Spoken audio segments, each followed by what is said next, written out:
రూపాయలు ఎవరు 1,116 ఇస్తారు. 10,000 ఇచ్చేవారు కూడా 10,116 ఇస్తాడు. 1,00,000 ఇచ్చిన 116 ఎక్కడిది 116 ఎందుకు వచ్చింది చెప్పండి? 116 ఏంటి? కొంతమంది పాపం తెలియక అనుకుంటారు చివరి సున్నా ఉండకూడదండి. అది కాదు, సున్నా ఉంటే నష్టమే లేదు. భారత పూర్ణాకారం సున్నా గురించి కాదండి. నిజాం నవాబ్ పరిపాలించే కాలంలో ఇక్కడ కరెన్సీ మారిపోయింది. వాళ్ళ కరెన్సీ వేరు. ఆంధ్రానేమో ఇంగ్లీష్ వాళ్ళు పరిపాలించారు, అందుకే కరెన్సీ వేరు, అక్కడ కరెన్సీ వేరు. పండితులు ఇక్కడికి వచ్చేవారు, తిరుపతి వెంకట కవులు కానీ వేరే వాళ్ళు కానీ వస్తే ఇక్కడ సంస్థానాధిపతులు 100 రూపాయలు ఇచ్చేవారు.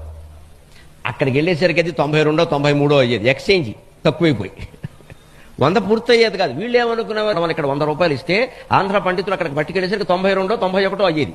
అది ఇక్కడ సంస్థానాధిపతులకు తెలిసింది.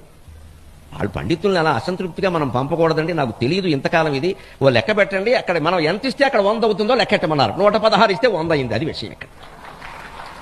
అసలు రహస్యం ఇది. చారిత్రక రహస్యాలు ఇంత గమ్మత్తుగా ఉంటాయి. ఇస్తే